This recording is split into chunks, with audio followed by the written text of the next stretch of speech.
E, galera, então é o seguinte, olha só, eu queria falar um pouquinho com vocês sobre as partes de tubulações industriais, mas vou dividir esse assunto talvez em duas ou três partes, tá? Dependendo aí da profundidade aí que eu vou dar no assunto, tá bom? Mas, bem, primeira coisa importante, né? Só para a gente começar, conceitos gerais, tá? Então, primeira coisa, quando a gente fala sobre tubulações, a gente tem que lembrar o conceito de um tubo. Tubo são condutos fechados, destinados principalmente ao transporte de fluidos. E aqui um detalhe importante: existe uma diferença entre o termo tubo e tubulação. O tubo é o meio de transporte, tá? É um conduto fechado, ou seja, um condutor fechado, destinado ao transporte de fluidos, tá? Então, fluidos são líquidos e gases, ok? Outra coisa importante, a grande maioria dos tubos funciona como conduto forçado. E o que é um conduto forçado? Aqui embaixo ele mostra a situação onde a gente tem um conduto livre, um conduto forçado e um conduto forçado com pressão acima da pressão atmosférica, tá? Então, o que é um conduto que a gente chama de operando em conduto forçado? Significa que o fluido ele molha toda a superfície interna do tubo, tá? Ao contrário de um conduto que a gente chama de escoamento livre. Ele tem uma superfície livre aqui, ó, tá? Que pode ser ar, tá bom? Então, a grande maioria dos tubos industriais que operam em tubulações industriais operam na forma de conduto forçado. Isso é um conceito que você vai aprender, vocês já aprenderam, na verdade, lá em fenômenos de transporte, mecânica dos fluidos, são esse tipo de disciplinas que você aprende um pouco mais sobre isso aqui.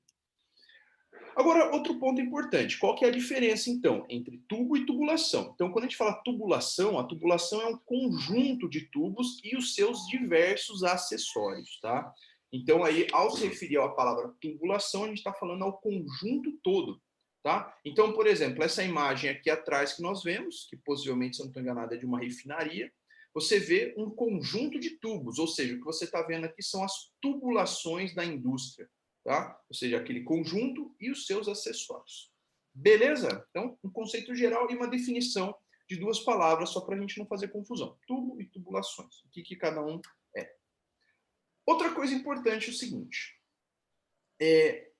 Agora pensa assim, qual que é a necessidade de você ter isso industrialmente? Por que na indústria você tem a necessidade de utilizar ou da existência das tubulações? E o ponto é muito simples. As tubulações e os tubos, né, os tubos que formam as tubulações, é exatamente o meio de transporte que nós temos do fluido.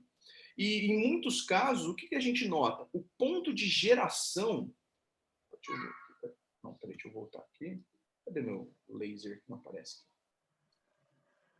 Não,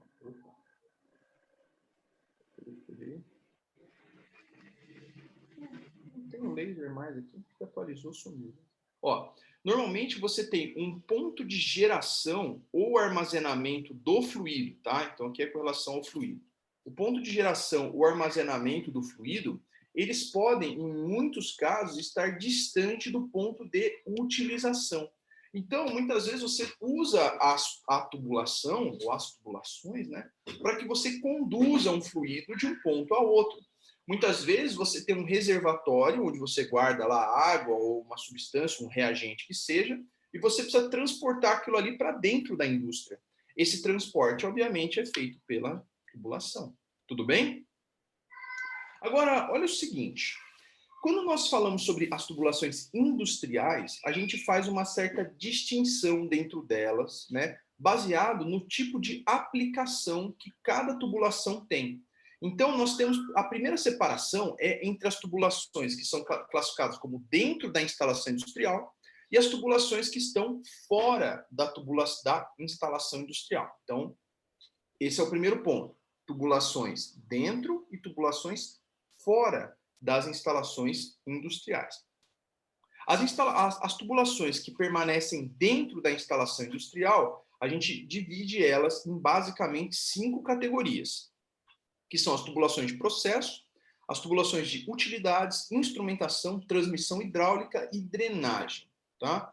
E nós temos depois as tubulações que se encontram fora das instalações ou da instalação industrial, né? Que são as chamadas tubulações de transporte e as tubulações de distribuição. Vamos dar uma olhada com calma um pouquinho sobre cada uma delas, tá? Mas lógico, de forma que nada muito aprofundado. Só para a gente também não tem muito o que aprofundar. É só a definição de o que é cada tipo, tá? Então, primeira coisa importante, o que é a tubulação que nós chamamos de tubulação de processo? Lembrando que a tubulação de processo é aquela dentro da indústria, tá? E, basicamente, a tubulação de processo é a tubulação principal, tá? Por quê? Porque a tubulação de processo é aquela tubulação que constitui a finalidade básica da indústria. É por ela que ocorre e passa os fluidos que formam todo o processo da indústria.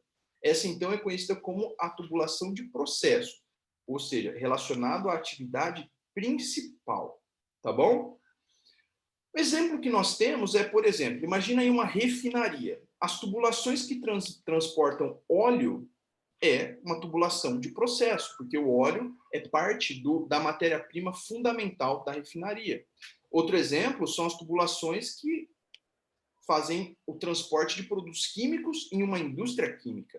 Então, aquelas tubulações que levam os produtos, os reagentes, para dentro dos reatores, é a tubulação de processo. Tá bom? Outro ponto é o que a gente chama de utilidades. É muito comum esse termo, né? Ah, eu trabalho na linha de utilidades. A gente fala bastante isso aí dentro da indústria, né? O que é a tubulação de utilidades? A tubulação de utilidade é para os fluidos auxiliares, tá? Então, a tubulação de utilidades é aquela que transporta fluidos auxiliares dentro da indústria, tá?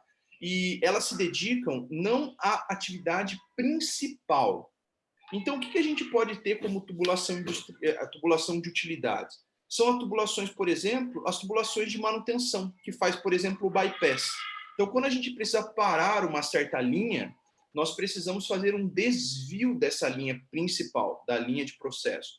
Esse desvio, ele pode ser uma tubulação que nós chamamos de tubulação de manutenção bypass, que é para poder fazer o transporte enquanto a linha principal está em manutenção, tá?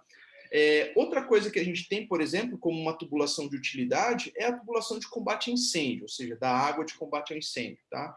As redes de vapor, que muitas vezes alimentam as máquinas ali dentro, os processos, também é considerado uma tubulação de utilidade em muitas indústrias, porque a geração de vapor não está dentro do processo principal da indústria, é, na verdade, uma linha de auxílio, uma tubulação de auxílio, tá?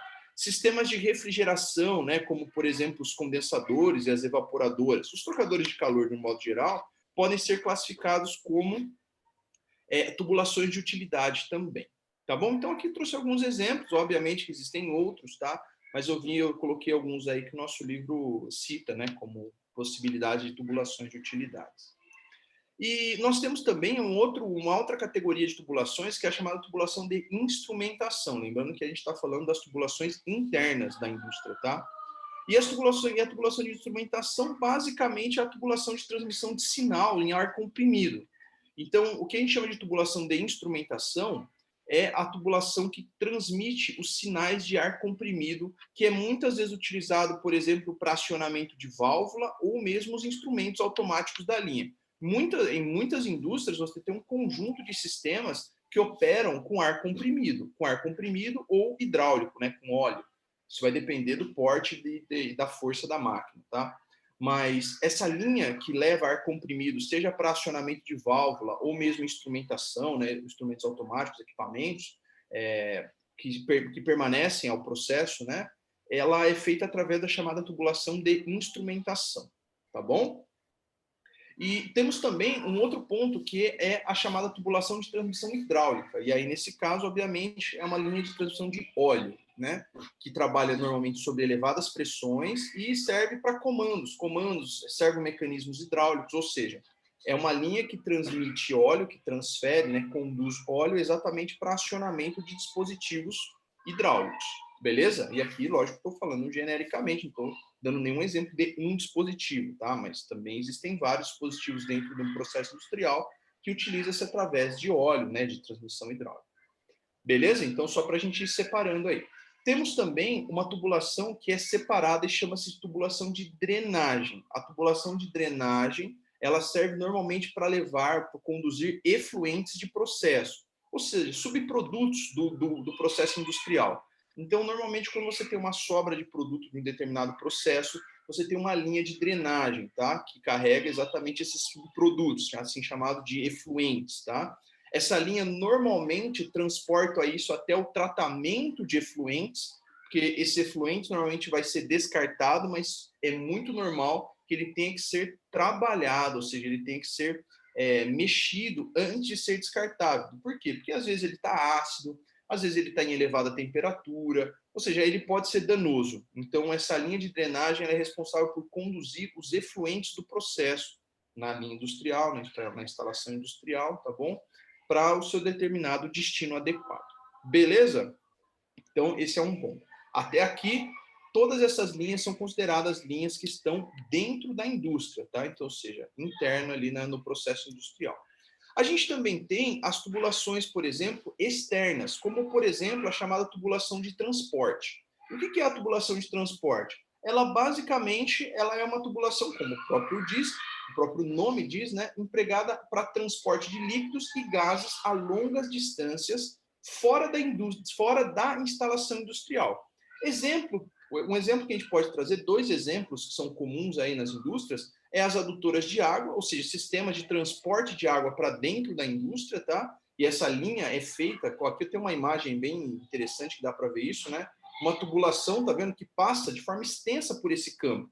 Ela está transportando alguma coisa dentro dessa tubulação. Pode ser água, pode ser óleo, pode ser gás, e esses elementos, água, óleo e gás, são elementos fundamentais para o processo industrial, mas esta linha aqui, ela não é uma linha interna da indústria, é uma linha de transporte, é uma tubulação de transporte.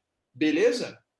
Então, esse é um outro ponto que existe aí para as tubulações industriais, a chamada tubulação de transporte. Beleza? E temos aí, por último, né, dentro da tubulação que a gente considera fora da indústria, que é a tubulação de distribuição. Normalmente as chamadas redes de ramificação. O que são as redes de ramificação? São as separações que a gente tem para dentro da indústria. Porque, por exemplo, imagina o seguinte, imagina que a indústria tenha um único reservatório de água, tá? Pode ser, sei lá, água de processo ou vapor, tá? Essa água ela tem que ser levada para múltiplos pontos dentro da indústria. Então, o que você faz? Você precisa fazer uma ramificação. Você precisa fazer uma divisão desse sistema de transporte para que ele possa atingir, a partir de um mesmo reservatório, vários pontos da indústria, dentro da indústria, né? E para isso você usa a chamada tubulação de distribuição, beleza? É um sistema de ramificação de transporte de fluido. Aí a gente pode dar exemplo, redes de água, redes de vapor, até redes de ar comprimido pode ser considerado aqui uma rede ou uma tubulação, né, de distribuição.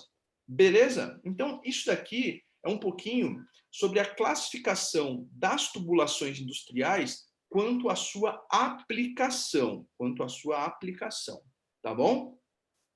Agora, olha só, existe uma coisa interessante, né?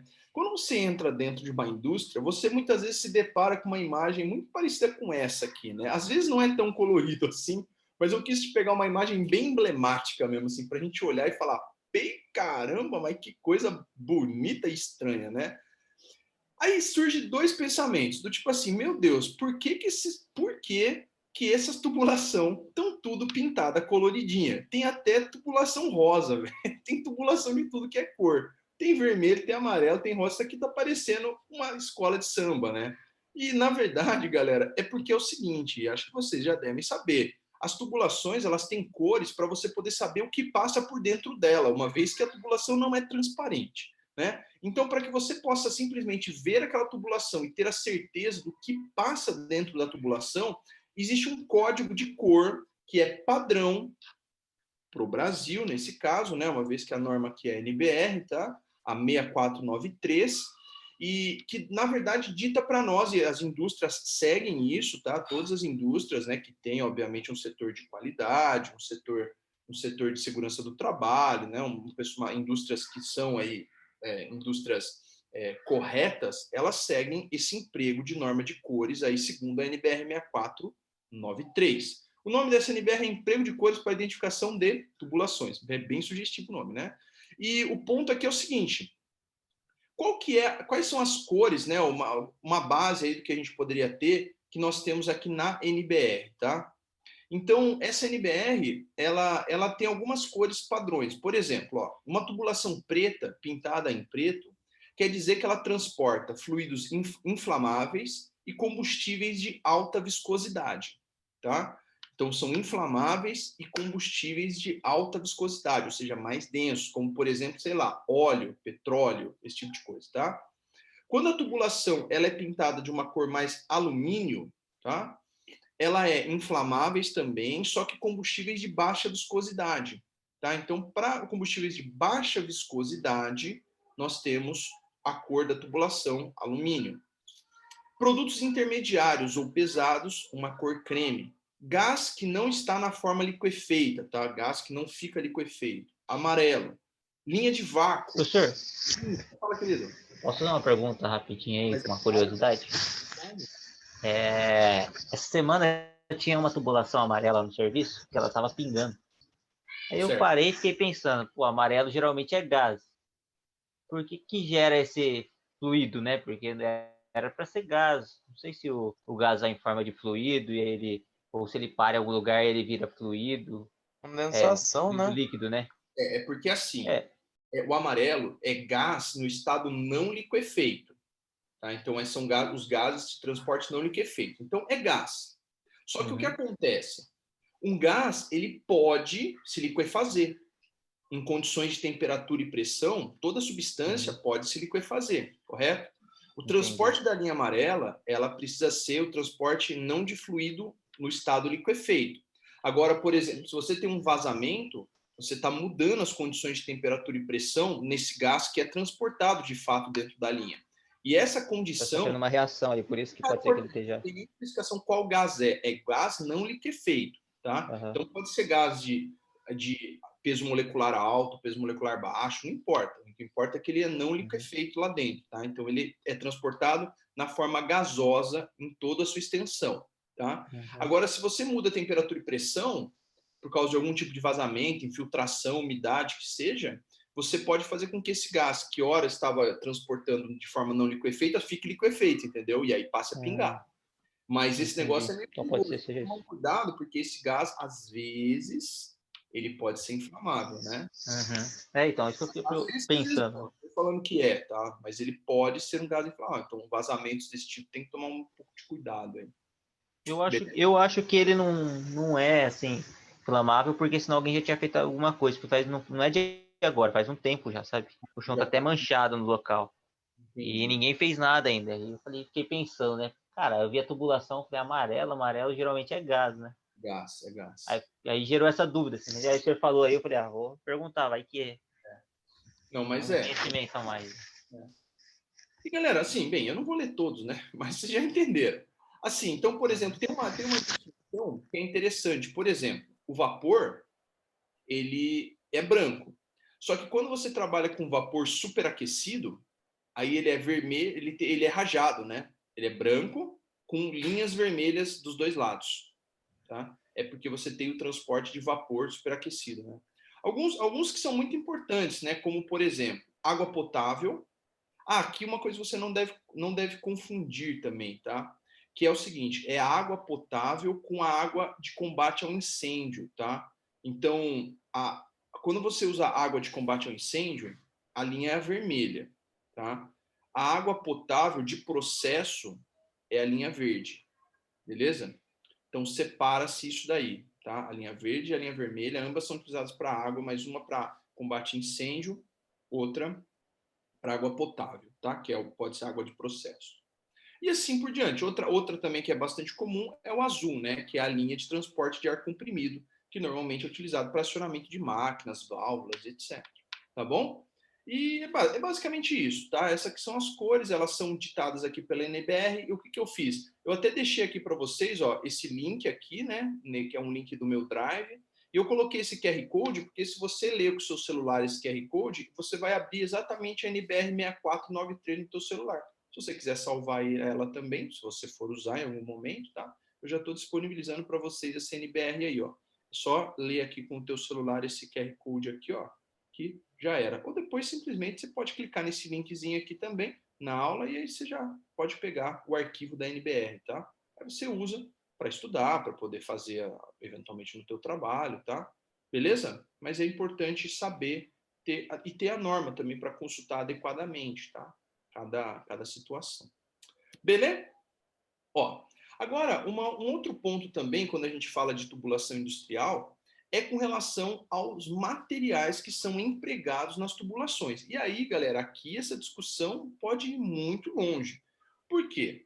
Porque o material que você escolhe para a tubulação industrial tem um impacto muito grande tem um impacto muito grande nas questões financeiras, na questão de manutenção, na questão de tempo de vida útil, né? Até porque toda tubulação tem uma vida útil, tá? Você só tem que otimizar isso, você tem que fazer uma escolha que otimize a vida útil, lembrando que a vida útil sempre vai ocorrer, tá bom? E você tem muitas opções, porque você pode, veja só, a gente pode primeiro separar em duas grandes categorias os materiais das tubulações, que é os materiais metálicos, os tubos metálicos, né? E os tubos não metálicos.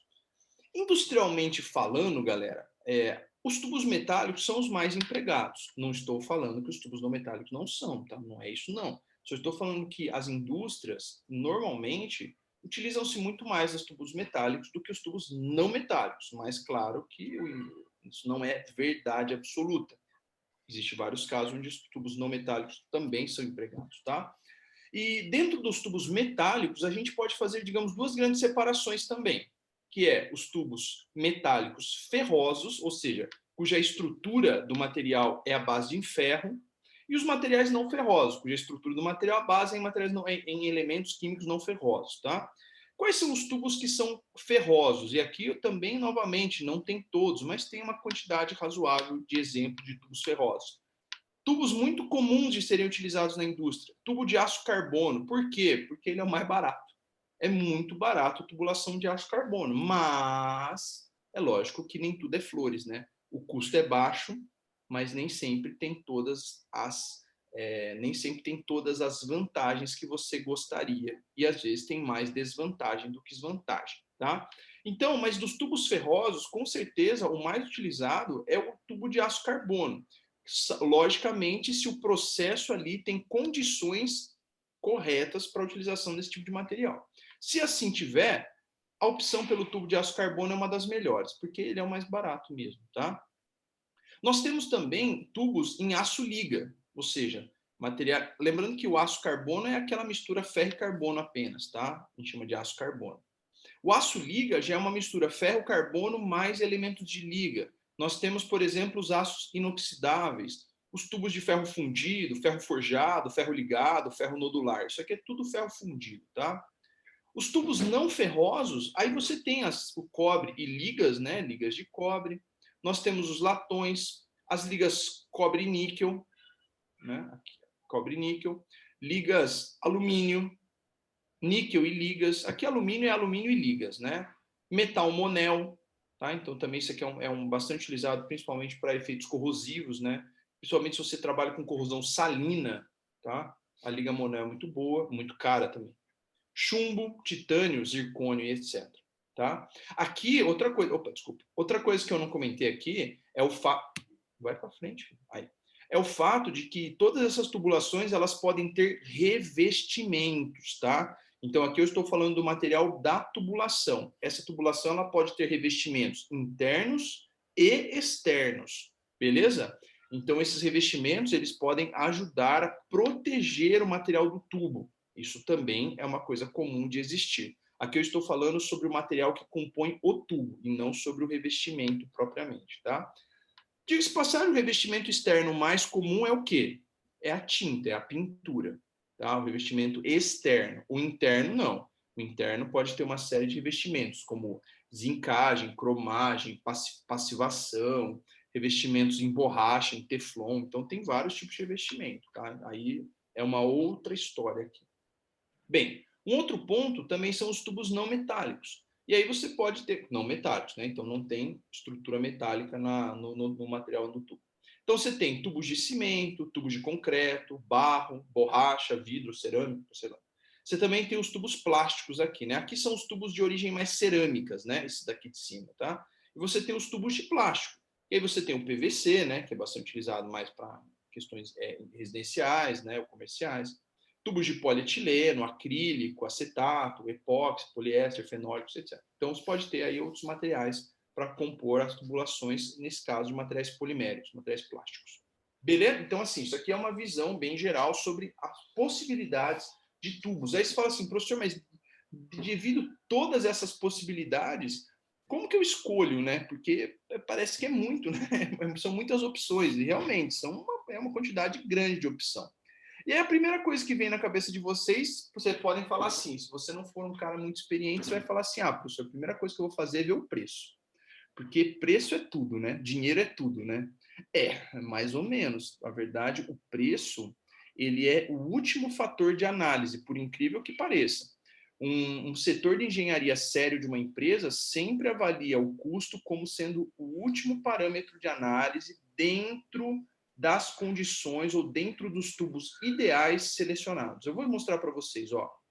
Mas antes em si, né, de falar sobre os critérios de seleção de um material para tubulação, algumas coisas que podem influenciar, né, a seleção desses materiais, tá? Então, nós podemos analisar coisas como, por exemplo, disponibilidade e custo do material.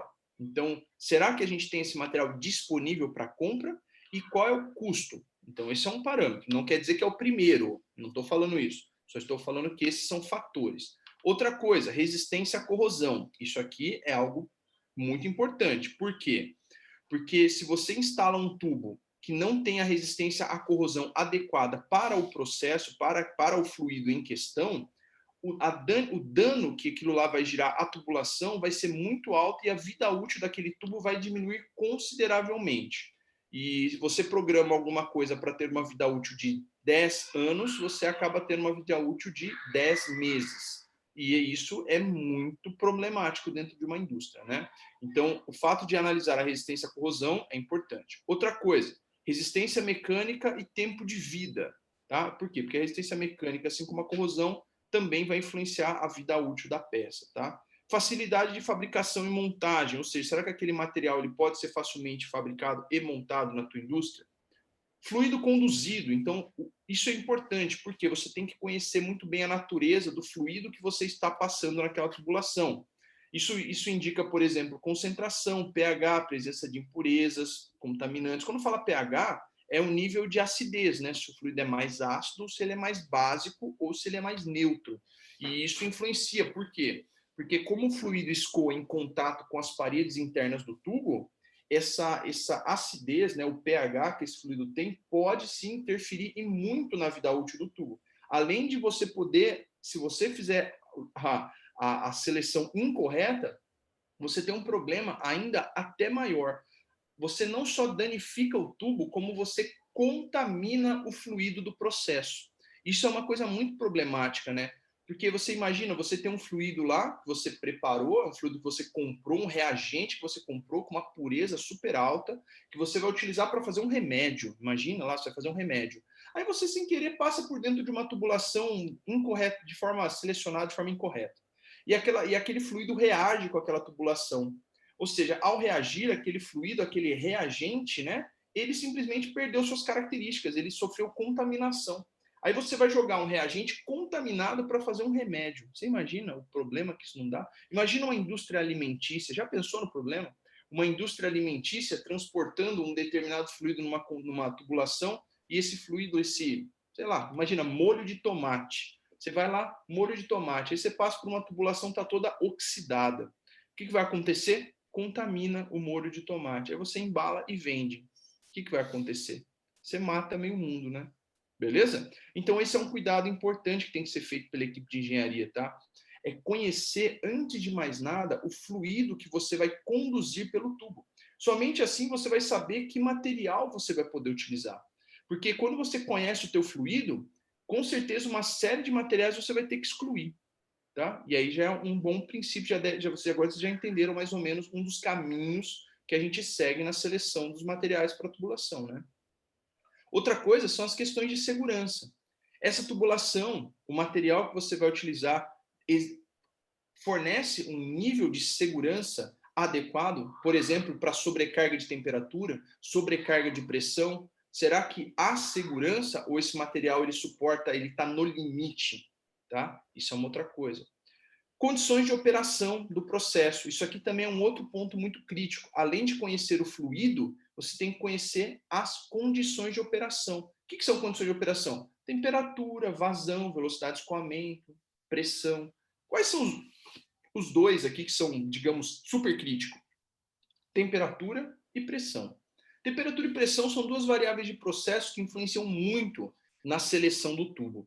Tá? Por quê? Porque não são todas as tubulações que conseguem suportar grandes variações de temperatura nem pressão, e nem pressões muito altas, nem temperaturas muito altas, nem pressões muito baixas, nem temperaturas muito baixas.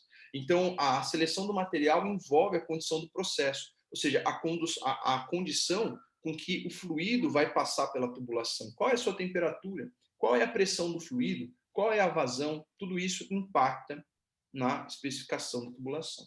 Tá bom? Aí o ponto aqui é o seguinte, você fala, tá bom, entendi, professor. Então, essa aqui digamos, são os fatores, né, que influenciam a seleção dos materiais, tá? Para a tubulação. A gente tem que levar em consideração, no mínimo, esses 7 fatores que eu coloquei aqui. 7 fatores.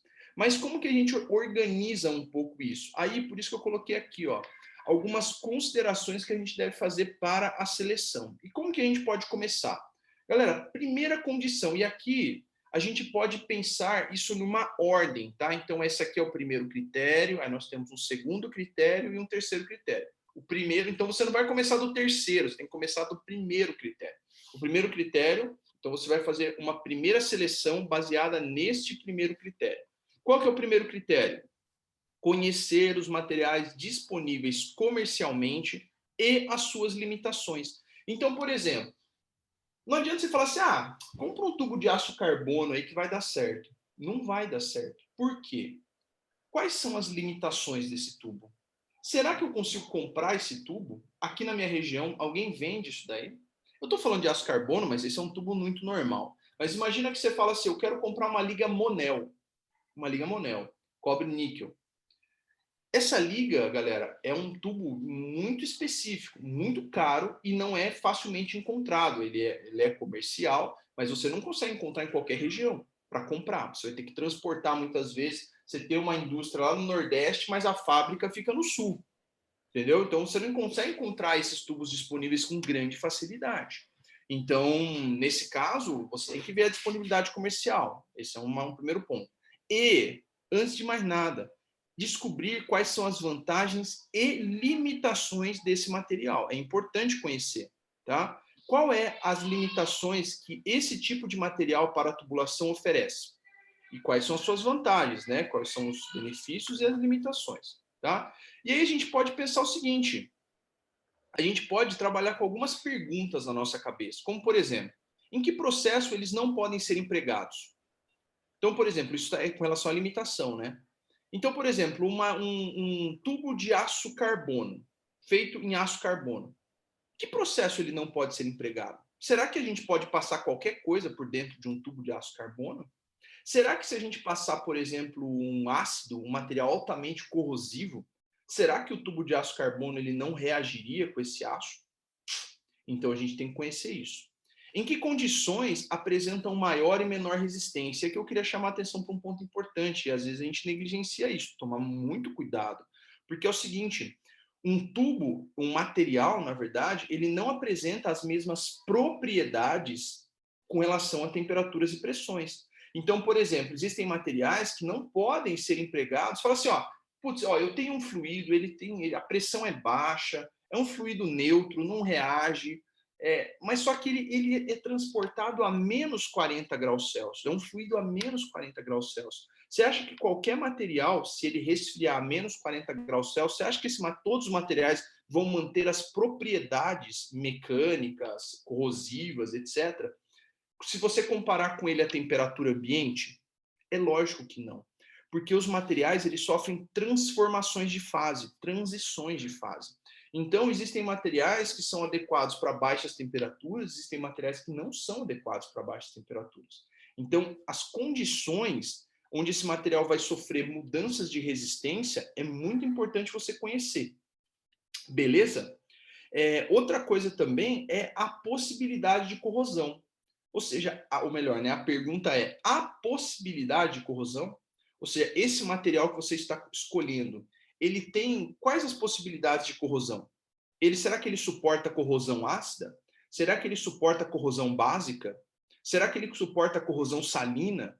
Então, quais são as limitações? Beleza? Então, esse é o primeiro critério. Conhecer os materiais disponíveis comercialmente e suas limitações. Beleza? Primeiro critério na cabeça do engenheiro para a seleção de materiais para tubulação. Segundo critério, galera, conhecer bem o seu processo produtivo. Então, bem, nada adianta você conhecer os tubos, conhecer os materiais, ou seja, ter esse conhecimento, ter esse know-how, esse nível de conhecimento, se você não tem noção nenhuma do processo industrial. Então, um ponto importante para a seleção adequada é conhecer o processo produtivo e saber quais são as condições de operação, temperatura, pressão, vazão e etc. Só assim você consegue selecionar um material compatível. Porque é o que eu comentei anteriormente. Materiais, eles podem ter boas, ele pode ser excelente numa determinada temperatura, mas se você reduzir muito a temperatura ou aumentar a temperatura do teu fluido, aquele material pode se tornar totalmente inviável, somente mudando um parâmetro de processo. Beleza? Então isso é uma coisa também importante, porque é o seguinte, galera, um fluido nem sempre ele se encontra nas mesmas condições de processo em toda a linha. Então, ora o fluido pode ser transportado em algum momento mais frio ou mais quente por uma mesma tubulação, tá? E isso você tem que levar em consideração. Ora, o fluido pode escoar mais quente na tubulação e ora o mesmo fluido pode escoar mais frio. Isso vai depender diretamente do processo industrial. Isso é uma coisa que tem que tomar cuidado também, porque pode ser que na alta temperatura ele vai bem, mas na baixa não. Entendeu? E aí que pode acontecer o acidente. E o terceiro ponto aí, que aí é o que eu falei para vocês, é a questão econômica. Veja, como eu falei para vocês, há uma ordem. A terceira é a questão econômica. Então, veja só, eu coloquei em vermelho aqui para vocês nunca esquecerem isso, galera. Comparar economicamente os materiais selecionados. Então, veja, você aqui no terceiro passo, você já selecionou alguns materiais. E dentro desses materiais, todos esses que você colocou, todos esses que você selecionou, são adequados. São adequados tanto com base na composição do material e as suas limitações conhecidas, quanto adequado para o processo produtivo em questão. Então, você já sabe que você tem materiais selecionados que vão dar conta da instalação. Aí você fala assim, beleza. E aí, agora eu tenho 5 materiais em mãos, que são bons, que vai dar certo. O que eu faço agora? Agora eu comparo o preço. Agora você compara preço, fatores de custo. E aí sim, depois você vai analisar qual é o melhor e outra coisa também, tá? Você analisa isso em um longo prazo. Por que eu estou falando aqui em longo prazo? Eu estou falando isso porque cada material com certeza terá vida útil diferente também. Então, você pode ter materiais, por exemplo, você fala assim, não, eu vou colocar, esse vai dar conta do recado, mas só dura 5 anos. E você pode escolher outro ali que vai durar 10. Ou seja, ele é um pouco mais caro, mas dura 10. Entendeu? Então, pense no longo prazo.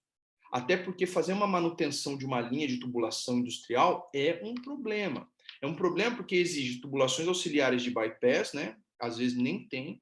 E quando não tem, você tem que simplesmente desligar o processo industrial para que a manutenção aconteça. Ou seja, parar a fábrica, às vezes, por horas, dias, não sei. Depende da manutenção.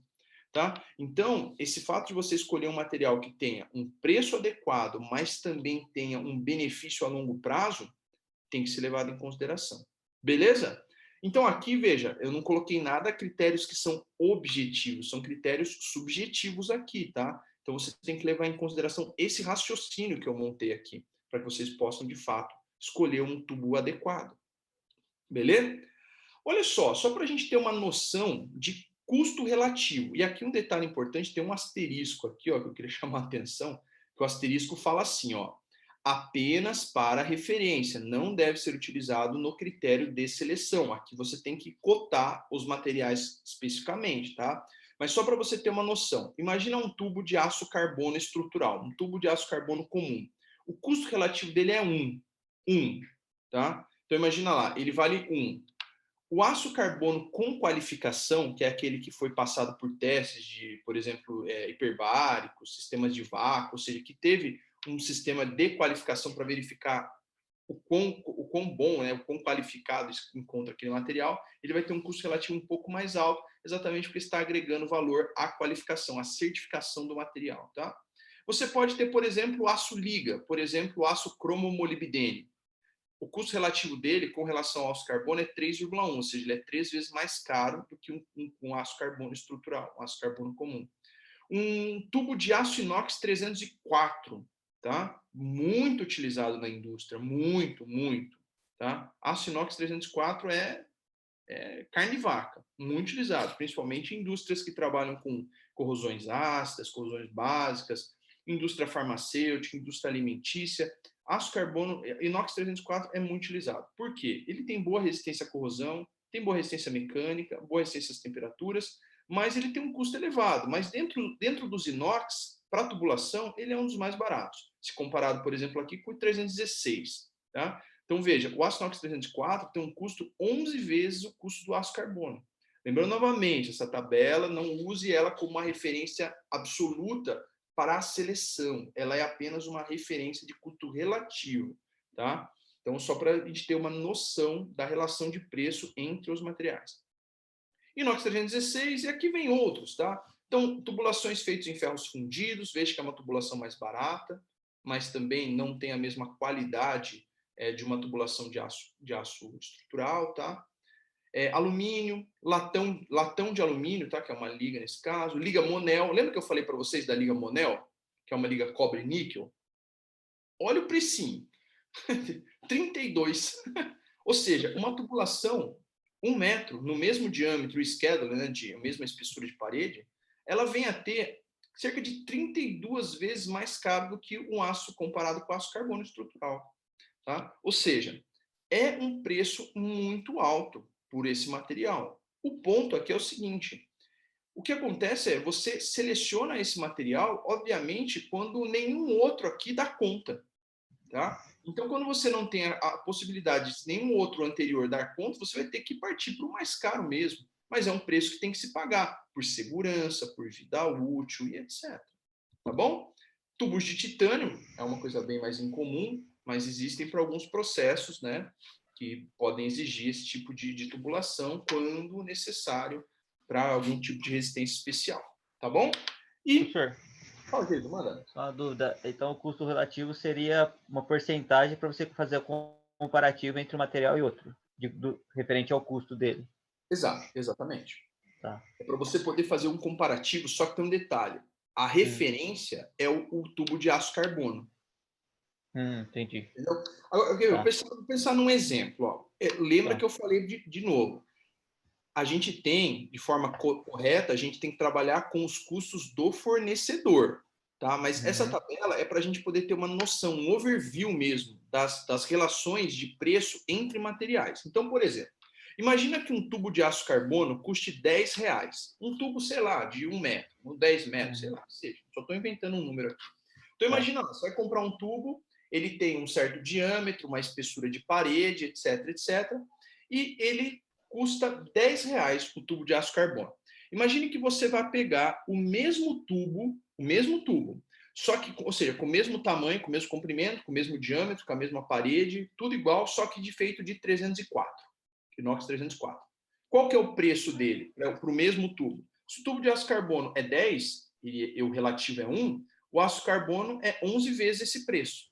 Vamos aproximar para 12, tá? Então, se aqui era R$10, 10 vezes 12, 120. Entendeu? R$120. É mais ou menos essa é a lógica que a gente usa aqui. Só que tem que tomar cuidado porque aqui a referência sempre será o tubo de aço carbono, que ele é o custo relativo 1. Beleza? Tá. É isso que eu não tinha entendido. Da onde que ele tirava a referência aquele. A referência é o de aço carbono, que é o custo relativo 1, né? Tá? Então Legal. aí você pensa, Tá se o ok, custo professor. Obrigado. aqui é R$10, Então, esse aqui vai sair R$10 vezes o custo relativo dele, vezes 11,5. Beleza? Obrigado, professor. Show. Agora, olha só. Eu queria propor para vocês um desafio, né? Esse desafio é assim, ó. É um estudo de caso, uma ideia. É lógico, fala, professor, mas calma, eu ainda não tenho tanto a base, eu estou ainda me interagindo aqui. Mas beleza, mas já vale a pena porque vocês vão poder também usar um tempo para pesquisar e se aprofundar um pouco mais. Olha só, esse estudinho de caso eu estou propondo ele da seguinte forma. Imagina que uma empresa precisa definir qual material ela vai utilizar para a tubulação do processo, de um processo dela, que conduzirá a um fluido ácido, ou seja, um fluido que apresenta um certo nível de corrosão ácida elevado. Tá? Esse fluido ele opera em condições de temperatura ambiente e pressão atmosférica. Então, são condições tranquilas. Temperatura ambiente e pressão atmosférica. Vamos supor que nós vamos trabalhar com uma tubulação de 2 polegadas. Tá? Então, imagina lá que a tubulação vai ter 2 polegadas.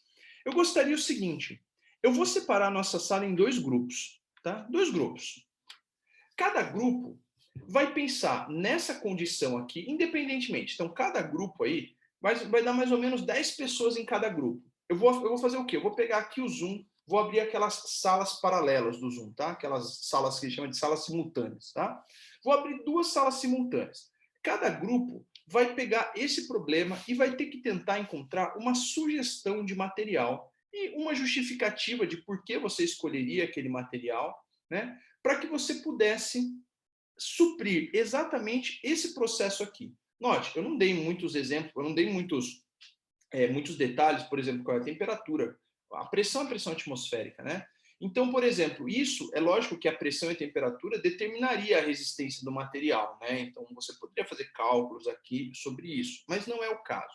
Aqui, a única coisa que eu queria que vocês fizessem é, baseado na condição que eu expus aqui do processo, que material vocês poderiam sugerir? Lembra? Pense como eu falei para vocês aqui, ó. Pensa nessa forma. Conheça os materiais disponíveis e suas limitações, ou seja, o que ele pode e o que ele não pode.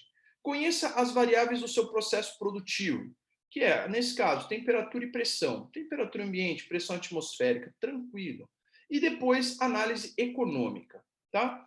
E aí, nesse caso, eu queria que vocês fizessem o quê? Uma discussão de 30 minutos. Então, entre vocês, discuta 30 minutos. Depois, eu vou dar 10 minutos no máximo para cada grupo mostrar qual foi a solução encontrada. Então, tipo assim, ó, o nosso grupo discutiu e a gente escolheu tal material. E por quê? Por que você escolheu tal material?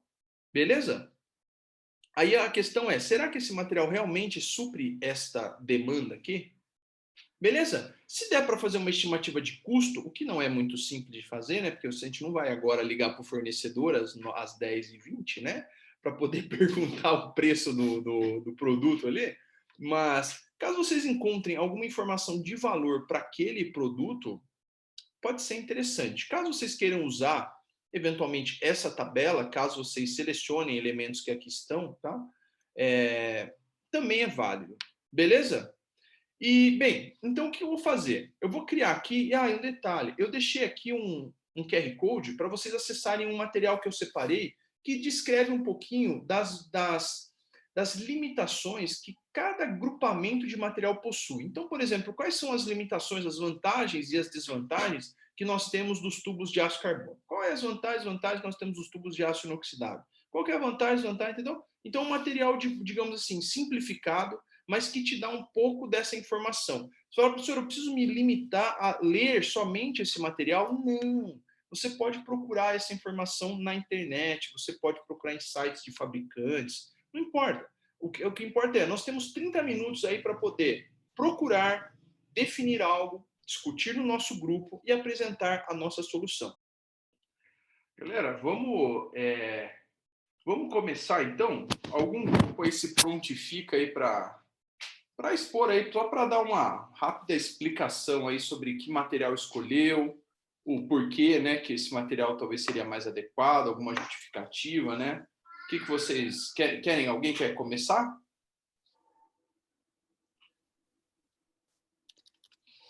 Vai lá, José. O José? O José quer falar sobre o grupo dele? Vem ajudar eu aí.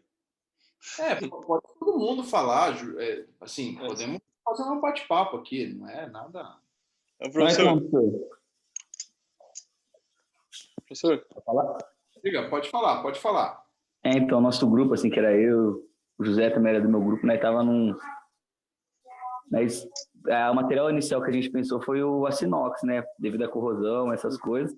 Certo. Ele é muito utilizado. Aí, base o que o senhor pediu, né, na atividade, que era as características que ele ia ser submetido, né? Uhum. E aquele arquivo que você mandou para a gente lendo aquilo, a gente chegou à conclusão também que o plástico seria um material muito bem empregado na situação, porque era um tubo de diâmetro pequeno, né, vamos dizer, porque era 2 polegadas, e o que ele ia ser submetido à pressão e à temperatura não era nada relevante, e o preço do plástico comparado ao aço inox vamos dizer, é bem inferior ao preço do plástico, né, muito mais viável. Assim também. Uhum. Vai lá, José, vai lá, completa aí. Pode falar, fala, José. Assim, não tem problema de temperatura, porque o plástico não pode sofrer, é frágil a questão de calor, até porque é temperatura ambiente, e o plástico é mais resistente à corrosão. E também eu calculei o custo relativo aqui do plástico em relação ao aço carbono e deu 0,44. O do aço inox é 11,5, né? Sim, da tabela, pegou com base ali na tabela, né? Sim. Joia, beleza. Então vocês pensaram no aço inox, maravilha, é uma possibilidade. Agora, a única coisa que eu ia chamar a atenção é com relação à questão do plástico. Eu achei muito interessante a solução do uso do plástico, mas cuidado, porque não são todos os plásticos que são resistentes à corrosão ácida, tá? Então, alguns sim, por exemplo, como epóxi, plástico uretana, o teflon, né? Esses materiais plásticos, eles são bons. Agora, por exemplo, um PVC, ele não tem grande proteção ácida, tá? O PVC, o polietileno, se eu não estou enganado, também não. Tá? Então, assim, dentro dos plásticos existe uma gama de possibilidades ali, mas não todos. Não são todos que vão resistir. É lógico que aí, nesse caso, a gente precisaria destrinchar, né, polímero por polímero para a gente poder ver. Mas fica uma ressalva aí que não são todos os materiais poliméricos que vão ter boa resistência à corrosão ácida. Só para ter uma noção, já que vocês citaram a questão do plástico, o material plástico que é mais utilizado para resistência corrosiva é o teflon, que é o tetrafluorcarbono, né? O teflon é politetrafluoretileno, né, professor? É politetrafluor. Etileno. Eu vi aqui. Etileno? É politetrafluoretileno. Politetrafluoretileno, isso, exatamente. E o Teflon é uma marca, né? A gente chama Teflon, mas Teflon é uma marca. É uma marca registrada. É o politetrafluoretileno, né? Que é o que dá origem ao Teflon. Esse material, ele é muito bom para resistência ácida. Ele é um dos mais empregados. Assim, e aí esse é o ponto. Talvez o ponto que talvez mais poderia dar problema com os plásticos, de um modo geral, é a temperatura, né? Mas como a condição do problema é temperatura ambiente, tranquilo, não tem problema. E a dimensão também, né, professor? As dimensões também, 2 polegadas, um grupo de pequeno diâmetro, com certeza. Mas legal, cara, muito boa solução. Parabéns, galera. E o outro grupo, o que vocês pensaram? A mesma coisa. O que vocês pensaram aí? Então, professor, a gente imediatamente descartou o plástico porque, apesar dele ter propriedades ele não é anticorrosivo, mas ele não é muito bom para fluidos com um certo nível de corrosão, né? Então, de imediato a gente descartou, considerando que se a gente fosse usar o plástico, teria que ser um plástico mais específico. Como você falou, a gente precisaria entrar mais no detalhe aí da classe dos plásticos, né? E se a gente for comparar também um plástico com uma propriedade assim mais avançada, ele também tem um custo mais avançado. Então a gente foi para a classe dos metais mesmo. Dentre eles, a gente considerou um aço carbono que talvez tenha alguma propriedade melhor em relação à corrosão, e a gente analisou a seguinte forma: se a gente fosse ofertar para um projeto, a gente faria duas propostas, né? A gente consideraria inicialmente tanto a resistência à corrosão quanto ao custo e o tempo de vida útil. Então, a gente apresentaria o aço carbono como uma primeira opção, mas alertando que talvez em tempos de tempo e vida útil, talvez ele não fosse a melhor opção se a gente fosse pensar para uma aplicação que duraria muito tempo. Eu até mencionei com o pessoal, às vezes o barato sai caro, né? Então, às vezes a gente coloca o material mais barato pensando somente no custo, mas depois, mais para frente, devido ao aumento de produção, ou etc., a gente começa a ter mais manutenção, e aí você começa a gastar mais mão de obra, mobilização de equipe, parada de linha, isolamento de área, para poder fazer a troca dessa tubulação. E aí a outra opção mais viável, com um custo maior, mas com a durabilidade maior, seria o inox 304, né?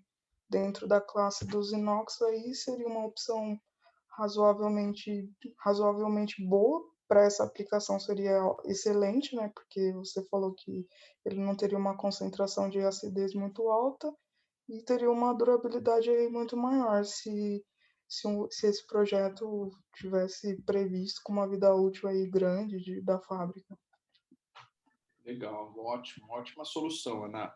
Esse caso que você levantou do aço carbono, né? Ele, assim, até por exemplo, até comentando com vocês uma possibilidade, tá? É algo que eu não comentei na aula, mas isso é uma coisa muito comum, que é o seguinte: quando você precisa de materiais de alta espessura de parede, então, por exemplo, tubulações que precisam de paredes muito espessas, principalmente porque trabalham sob alta pressão, acontece um problema na indústria, que é o seguinte: você fazer um tubo de scale, né, de parede grossa, de inox, por exemplo, é caríssimo, é muito caro, porque você põe muita massa, ou seja, você põe muito material, né, para fazer a parede. Consequentemente, você tem um custo embutido ali imenso. Então, o que muitas vezes as empresas optam por fazer, né? Eles usam tubos de aço carbono de parede grossa, tá? Não de parede fina, parede grossa, só que eles fazem revestimento interno. Ou seja, você faz uma película interna de algum material que é altamente resistente à corrosão, entendeu? Ou seja, você usa um material de tubulação barato, mas você precisa fazer um tratamento na superfície interna. Por quê? Porque se você colocar o material direto em contato com o fluido, o aço carbono não resiste. Ele contamina o fluido, tá? Além disso, ele degrada de forma assim extremamente rápida, tá? Mas se você fizer um revestimento interno com algum material que tenha uma boa resistência à corrosão, já fica excelente, tá? Então essa é uma solução que muitas vezes a indústria busca. Tubulações de aço, carbono, principalmente quando precisa de paredes muito grossas, tá? Para resistir e suportar às elevadas pressões da linha. Você tem que suportar com paredes mais grossas, mas com uma superfície interna passivada, ou seja, sem interação com o aço, tá? Peraí, galera, rapidinho.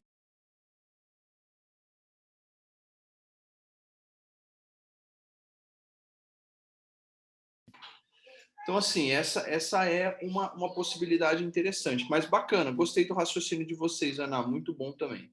Legal, né? Então, galera, assim, fala, José. A Ana falou da corrosão do plástico, mas assim, o Teflon que você citou, ele aguenta qualquer tipo de corrosão? Sim, o Teflon, ele é um ótimo material para, assim, quando você usa ele como conduto de fluido ácido, né? O que se faz muitas vezes é você usar o tubo de Teflon, isso que eu comentei com a Ana também, de você usar um tubo com paredes mais grossas, né?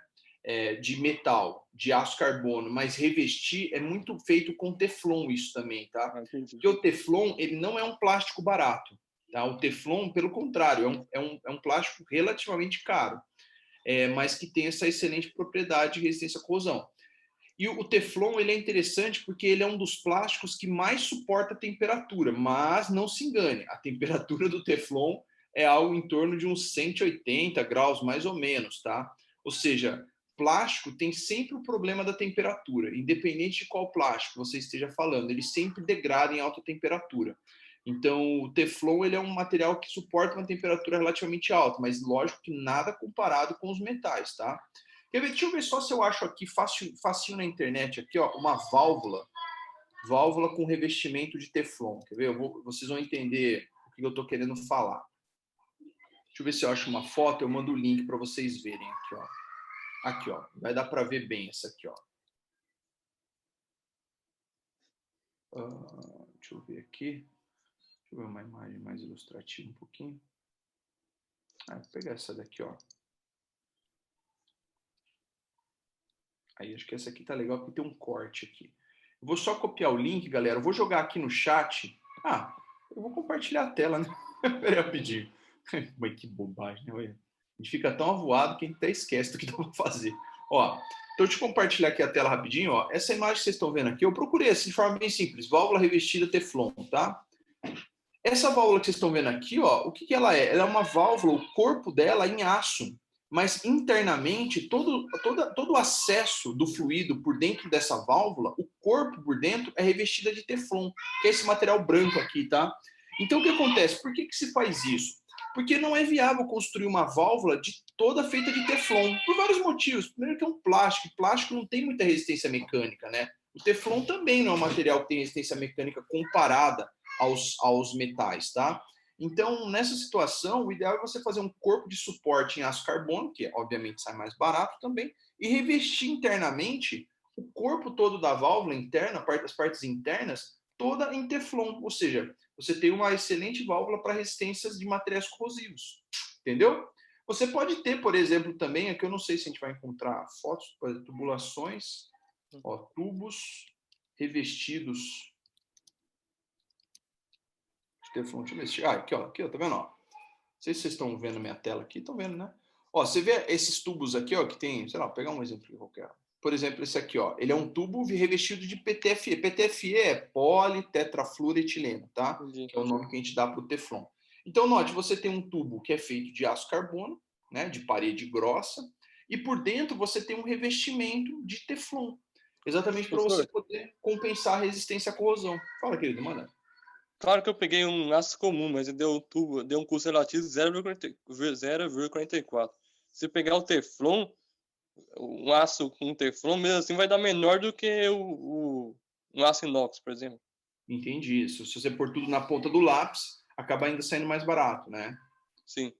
Ó, que nem essa daqui, ó, aqui ele até mostra, ó, tubo de aço carbono revestido com PTFE. Tá? Então você vê, só que isso aqui é uma junta flangeada, né? Isso aqui não é uma tubulação, mas é uma junta flangeada aqui.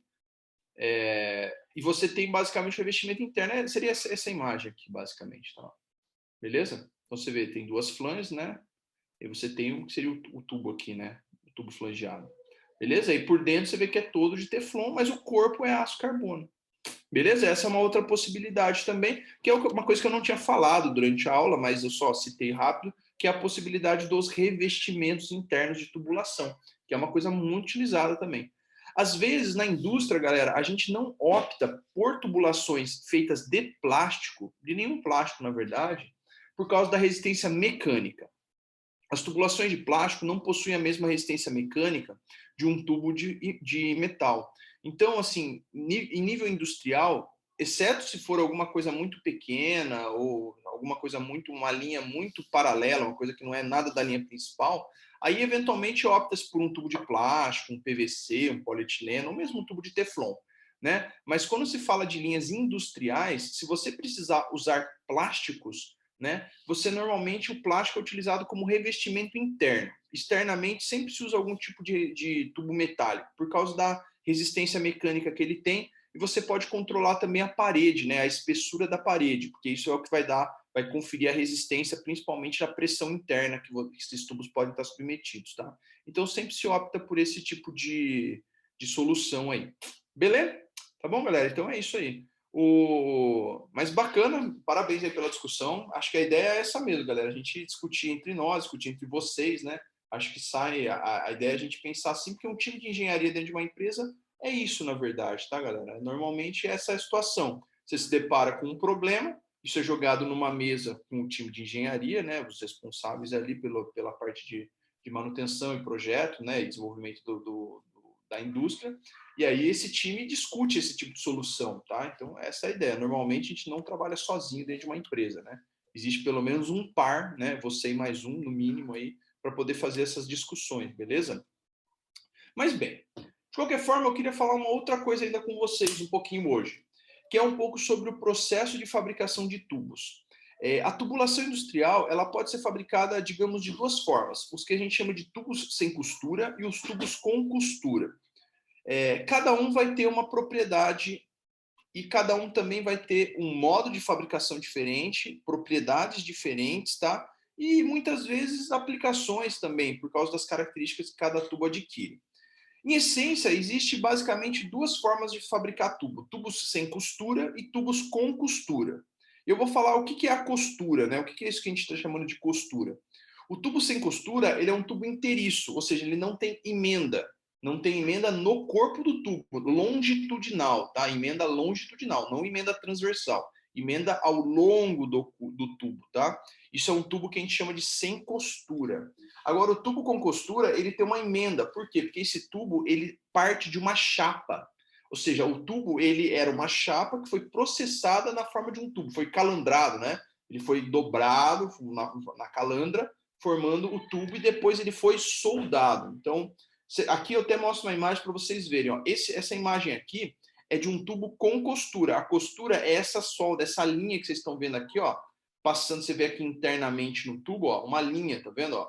Essa linha é a costura. Também dá para perceber ela do lado de fora do tubo, tá? Tanto por dentro quanto por fora. Dá para notar essa costura. É uma solda que é feita unindo as duas pontas, as duas extremidades dessa chapa com o formato, então, do tubo. Beleza? Então, existem os tubos com costura e os tubos sem costura. Do ponto de vista de custo, o tubo com costura normalmente é o tubo mais barato, tá?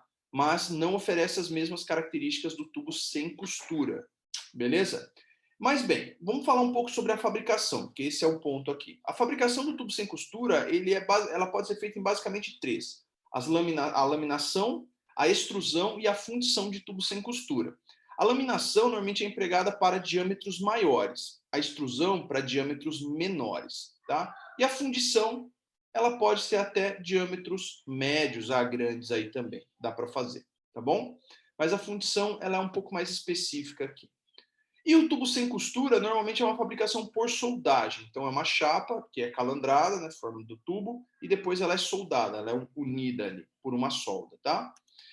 Bem, olha só, como que funciona o processo de fabricação de tubo por laminação sem costura? Basicamente, você tem dois rolos, tá, que puxa um lingote. Esses rolos aqui, eles fazem com que esse lingote fique em um movimento de giro contínuo aqui, tá?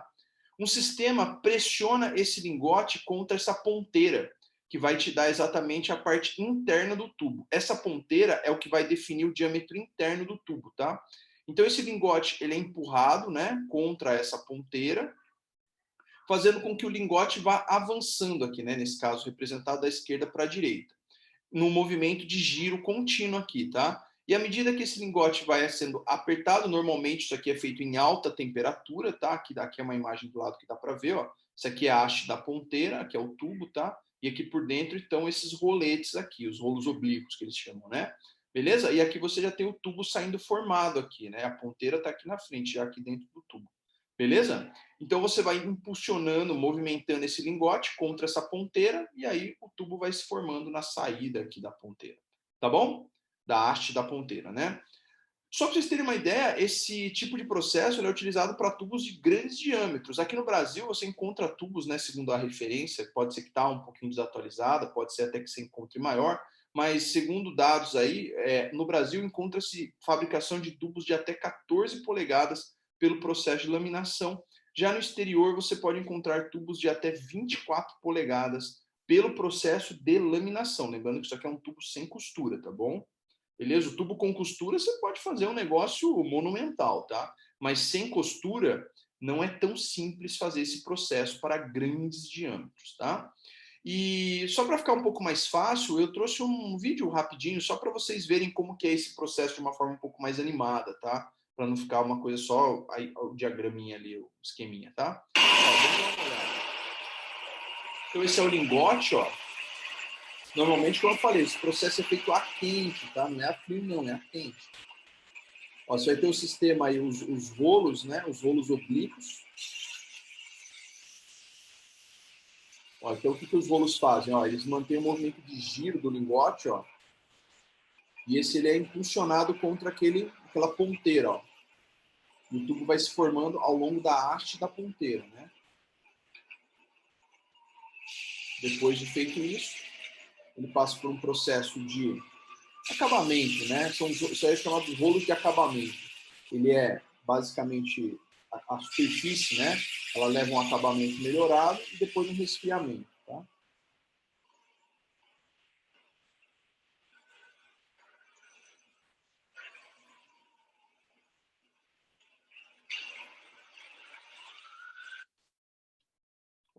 Acabou? Acabou. Acho que acabou. É só para ter uma noção, um esquema de como que é que esse tubo depois, aí depois ele já passa e é liberado, sai da ponteira ali e já está pronto, tá bom? É mais ou menos assim esse processo. Nós temos também o processo de fabricação por extrusão. E qual que é a ideia da extrusão? A extrusão é basicamente você tem uma matriz, ele funciona como se fosse uma extrusão de plástico, né? Você tem uma matriz calibrada para que você possa ter o diâmetro exato interno e externo e a espessura correta do tubo, tá? Então você vai ter lá uma matriz de alta resistência, né? Porque você vai normalmente comprimir aqui, ó, o material que é normalmente colocado aqui como se fosse um apoio aqui, né? Seria um material de base aqui, né? O tarugo, que é colocado nessa porção aqui. E você então tem um sistema que pressiona, um sistema hidráulico de muita força, né? Que pressiona este tarugo contra essa matriz. E ele sai como se fosse uma massinha, né? Só que ele sai, logicamente, no formato de um tubo, ou seja, com um furo central, né? Beleza? Então, esse tarugo é impulsionado por um sistema hidráulico muito forte, tá? Exatamente para que ele Geralmente esse material é aquecido, né, professor? pela matriz. Isso parece muito a extrusora de plástico, né? Que funciona mais ou menos dessa forma também. Professor, mas geralmente o material ele é meio aquecido, né? Ele não é... Normalmente a extrusão é feita a quente também. Isso eu falo extrusão a quente, mas isso depende um pouquinho do tipo de material que você vai extrudar aí, né? Então, por exemplo, aço, que é um material de grande resistência mecânica, o interessante é trabalhar com ele a quente, porque ele vai diminuir a característica mecânica de resistência dele em altas temperaturas. Mas, por exemplo, a extrusão de alumínio não é feita a quente, a extrusão de cobre também não. Né? Tá? Então, vai depender um pouquinho dos materiais. Esse tipo de método ele é utilizado normalmente para pequenos diâmetros, principalmente quando você fala de materiais como o aço. Tá? Então, normalmente a extrusão é aplicada para tubos de diâmetros menores. E a laminação, aquele processo anterior, onde você força o sistema contra o tarugo, né, contra uma ponteira, e aqui é contra um molde, né, ele é feito, no caso da laminação, para diâmetros maiores e na extrusão para diâmetros menores. Esse processo de extrusão, ele é muito utilizado para alumínio. A maioria dos perfis de alumínio, eles são feitos por método de extrusão, tá? Então, perfis de alumínio, tubos de alumínio, são tudo feito por extrusão. Vamos dar uma olhada aqui, eu trouxe para vocês um processo dentro de uma empresa chamada Aliança Alumínios, que eles fazem a extrusão de tarugos de alumínio, tá? Eles vendem perfis de alumínio, que é para esquadrias, né? Aqueles perfis que a gente usa para esquadria, que normalmente é perfil quadrado, não é exatamente tubos, tá? Não é exatamente tubulações, mas é perfis, tá? Mas o processo de extrusão aqui é exatamente o mesmo que seria feito para tubos, tá bom? Vamos dar uma olhada para vocês verem como que ele funciona. Olha só.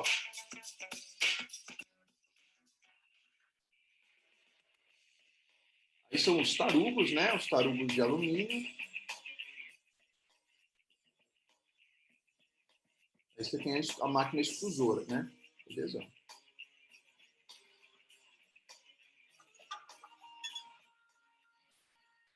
Nesse caso, com aquecimento, tá? Esse tarugo de alumínio, tem um aquecimento.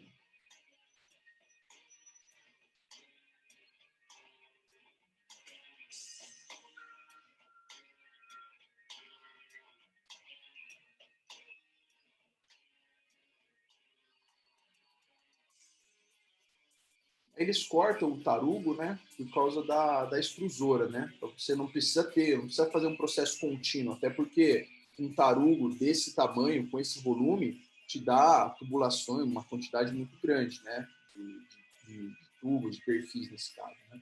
Aqui sim é a extrusora, tá? Ó. Aqui é exatamente a extrusora. Então, essa máquina hidráulica aqui, ó, isso aqui, você vê o tamanho disso, né? Ele vai é ela que empurra o tarugo contra a matriz, tá? Beleza? Vai dar para ver aí, ó.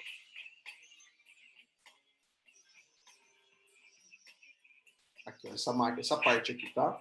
Aqui ele fecha, coloca a matriz e aquela parte lá atrás, é um cilindro hidráulico, tá vendo? Ó? Vai empurrando. Aqui ele não mostra exatamente dentro da máquina. Deixa eu voltar um pouquinho, ó.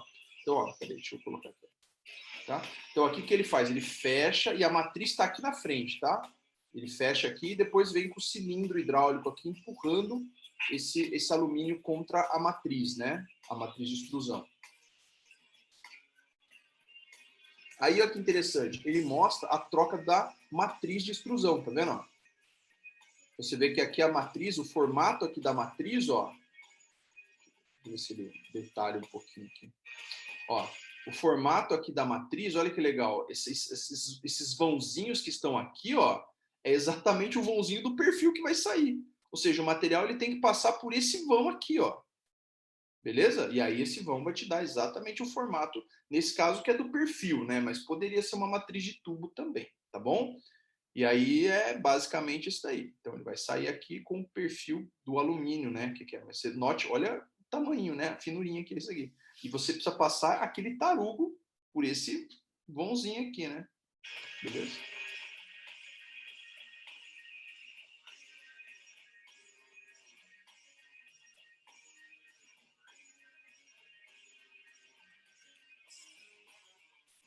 Aí, na verdade, ele só está fazendo o transporte do perfil que já saiu ali, né? Então, o perfil já passou pela matriz, né? Seria esse daí, ó. E aí ele só vai fazer o corte dos tamanhos aí, pra...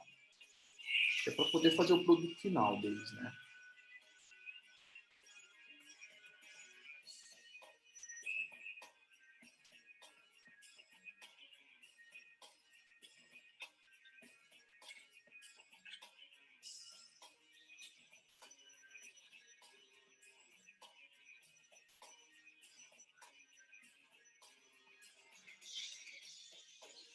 Eles fazem como se fosse uma guilhotina, né? Um sistema de guilhotina de corte, né?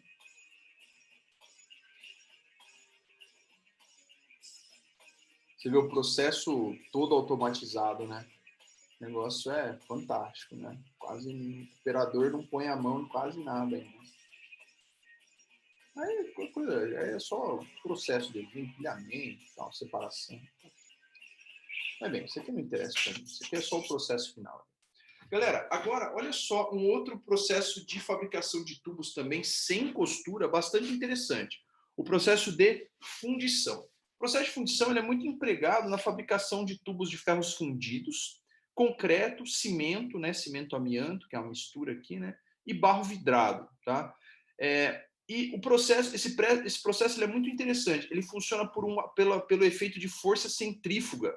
O que é essa força centrífuga? Você tem um sistema de rotação aqui, né, que eles chamam de coquilha, né, que é essa parte interna onde você vai apoiar o tubo, tá? Então o tubo vai vir aqui pela parte interna.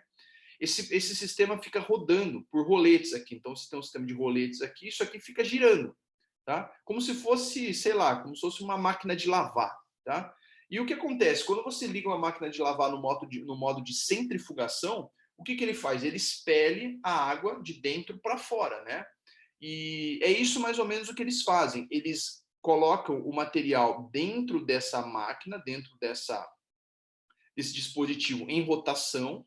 E o que acontece com esse material? Devido à força centrífuga, ele se acumula nas paredes da coquilha, né? Que é a parte de apoio interna aqui desse dispositivo aqui.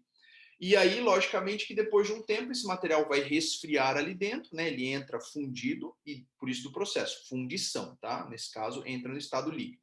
Ele vai fundir, ele vai entrar no estado fundido, vai entrar no estado fundido líquido. Devido ao giro, ele vai se acumular nas paredes da coquilha, né? Essa parte de fora aqui, mais interna, mais a parte mais de fora da coquilha. E aí o tubo depois, como ele entra fundido, ele vai gradativamente resfriando até que você possa retirar o tubo de dentro da máquina, tá? E para ficar um pouco mais fácil, também trouxe um vídeo para ficar um pouquinho mais ilustrativo o processo, tá? Vamos ver, ele mostra aqui bem legal como que isso é feito. Esse vídeo, só que ele está em inglês, não consigo encontrar nenhum tipo de material disso em português, tá? Ele vai mostrar o cast iron, né, que é o ferro fundido em inglês, né? Então ele vai mostrar como isso é feito com o ferro fundido. Lembrando que o ferro fundido é um material super barato, tá? Ductile iron pipes are made of 90% recycled metal and have a lifespan of hundreds of years. Aqui, só um detalhe importante. Ele fala que esse material com que é feito os tubos, ele vem em grande parte de materiais recicláveis. Ou seja, primeiro eles precisam processar esses materiais metálicos que vão ser reciclados, então vai ser triturado, vai ser fundido, tá? E isso aí vai ser a matéria-prima dos tubos, tá? Ou seja, uma reciclagem dos materiais, do aço, do ferro, né?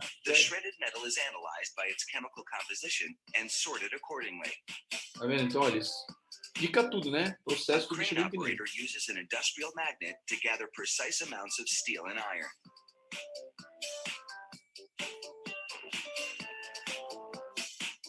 The shredded metals then go into a blast furnace fueled by coke, a form of coal. At 2500 degrees Fahrenheit, the iron and steel liquefy. Isso aí é basicamente o processo siderúrgico, tá, galera? Que utiliza-se de matéria-prima reciclada.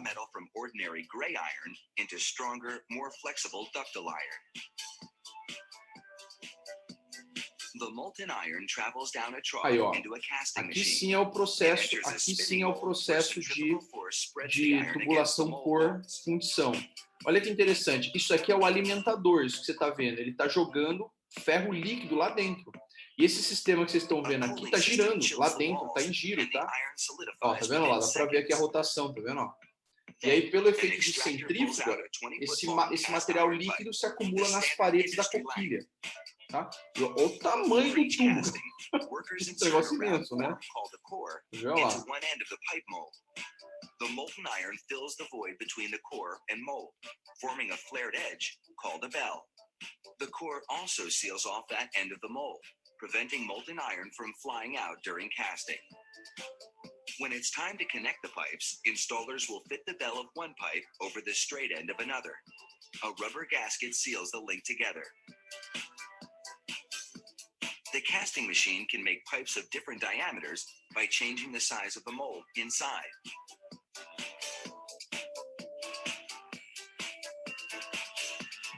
Tirar o negócio lá.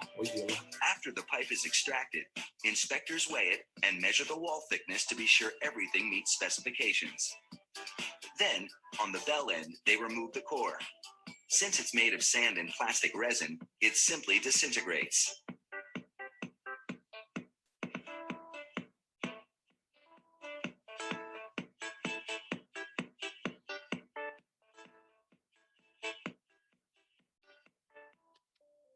This factory makes pipes in several diameters, but regardless of size, the casting process is always the same.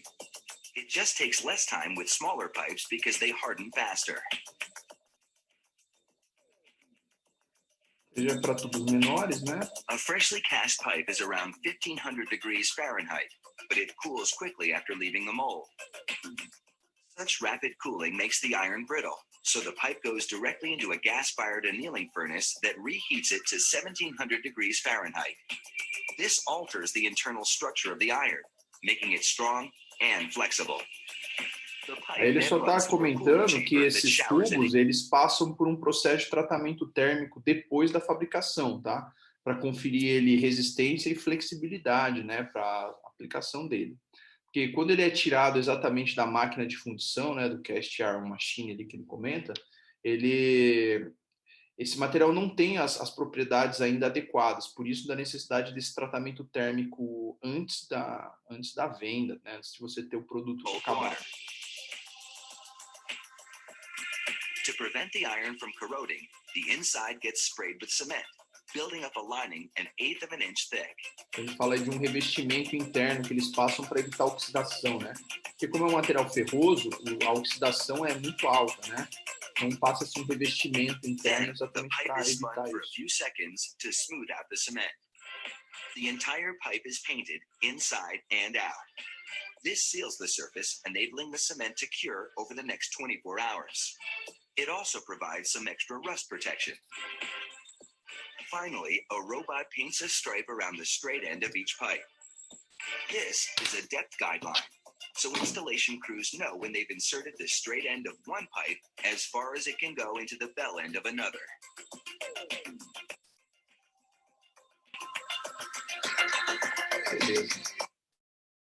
Beleza, né? Pessoal, acho que deu para pegar um pouquinho a ideia desses métodos, né? Desses 3 métodos que a gente tem. Lembrando que são os métodos de fabricação de tubos sem costura, ou seja, sem união, tá?